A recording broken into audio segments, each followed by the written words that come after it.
All right, ladies and gentlemen, so I gotta admit, this latest interview that happened with the EP of Assassin's Creed Shadows has been a goldmine for content. And one thing that we didn't talk about was the fact that he openly admitted that they don't know where the players are. Now, I find this admission to be very weird, very strange, right? Because it's almost as if they genuinely believe to themselves that the gamers at the market, that whatever they're trying to look for is very hard to find, when the ironic thing is, it's very easy to find. It seems like all the video games out there that succeed have no problems finding them, and a franchise that used to succeed very easily is now trying to say, where are the gamers?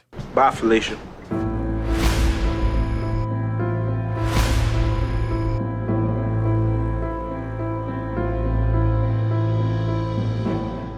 Now, again, ladies and gentlemen, I think it's absolutely insane for the executive producer of Assassin's Creed Shadows to be wondering where the gamers are. I don't think it's very hard to find the gamers. The problem is you're choosing to ignore the gamers that are actually buying products. You're choosing to ignore the gamers that are out there actually playing video games. This is the issue. This is the problem when you live in such a weird echo chamber in the mainstream gaming industry, that you have to look around and wonder where the customers are, when in fact they're there trying to tell you they want to buy your game, but there are XYZ issues with it, and you're choosing to ignore them and essentially call them bigots, racists, and whatever. So let's get into the article, guys, from Phantom Pulse. But of course, before we do, if you are new here, just consider hitting that subscribe button. I would greatly appreciate it, and like the video to push us out into that YouTube algorithm. And again, guys, I want to reiterate, as much as Mark Alexis Cote, which is the name of the guy, the executive producer on Shadows, as much as he wants to sit there and pretend like the gamers are nowhere to be found, I think it's absolutely insane to say that. You know, Black Myth Wukong didn't struggle to find gamers.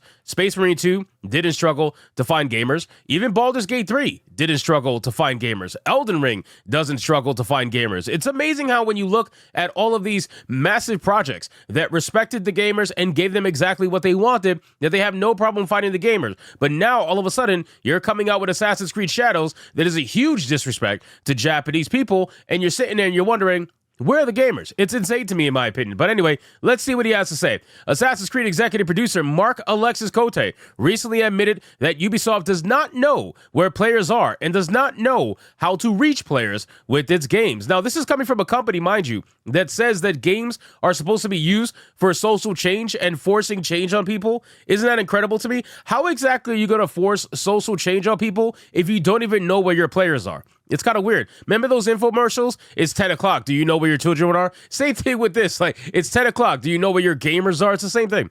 During the Q&A portion of an interview at the XDS24 conference, Cote was asked how external development will affect Ubisoft in the next 3 to 5 years. He responded, I think we're in an era of peak change. I don't know what the industry is going to look like in 5 years. And just FYI, I totally agree.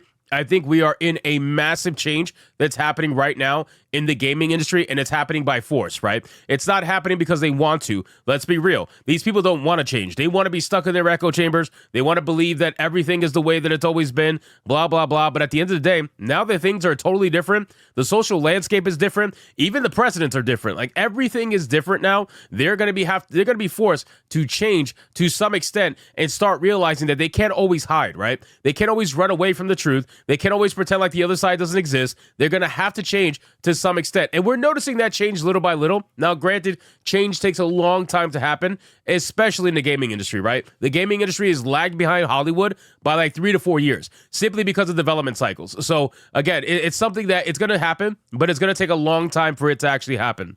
He says, but we're clearly transforming, and I think it can create anxiety. I see it as a challenge that we need to solve together, because whether it's a AAA or even in the more indie space, the recipe for success, as it's been in the last maybe 20 years, is dramatically shifting. So we still need to innovate. He continued, we need to control our costs because they have ballooned clearly over the last 5 years. Now, this I would agree with. I talk about this all the time. More than wokeness, more than DEI, the cost of developing a video game, especially AAA, is absolutely ridiculous. It is absolutely ridiculous. And I don't know why that is. I don't know if it's bad spending, mismanagement, or it's simply you're paying people too much. I really don't know what it is. But ultimately, everybody can agree that the budgets are absolutely insane. If you're going to do these projects that are a little bit more risky, right, especially from a social standpoint, let's say you want to make a woke video game. Okay, make a woke video game. But why are you spending $200 million fucking dollars making a woke-ass video game that's only going to appeal to 1% of the population if you're lucky? That makes absolutely no sense, right? Give it a very low budget and try to do your best with a low budget. Sometimes when you have an extremely low budget, it allows you to be more creative because you have to figure figure out how to do things with less money.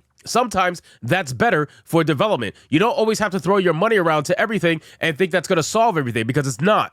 Then it says that next he shared how the company does not know where players are and does not know how to get them to play their games. He said, we need to find where players are, which has been a question I've been having for the last 2 years. Where are players? What are they playing? Where do we reach them? All of this will become clear in the coming years as our industry transforms. Again, I don't understand how the executive producer of Assassin's Creed, one of the most casual collection games out there, where everybody and their mother has at least 1 or 2 Assassin's Creed games in their collection of video games.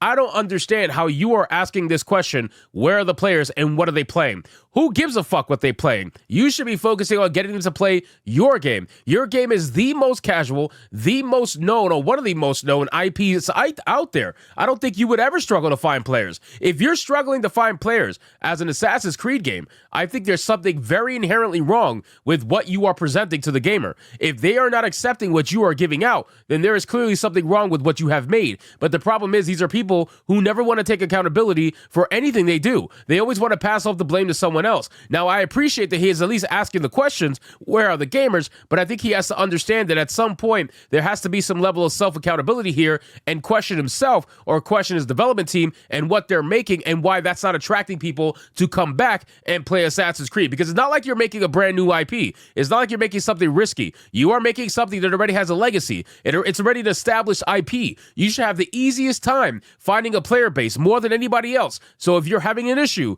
then there's something wrong with what you are presenting. It's clear as that. Ironically, earlier in the same interview, Cote revealed that one of the company's main goals with its games is to change people. Now, we talked about this in my last video, and this is why I find it so ironic. The company that focuses so much on changing people, the company that focuses so much on social change, does all the DEI nonsense, does all the woke shit that you could possibly imagine, and yet they're sitting here and asking, where are the players? I really think you should sit down with each other and have a real deep understanding of what exactly you're doing and what exactly you're putting out there. Because you shouldn't be asking these questions as a developer that has known IPs, known established IPs that have been loved for a long time.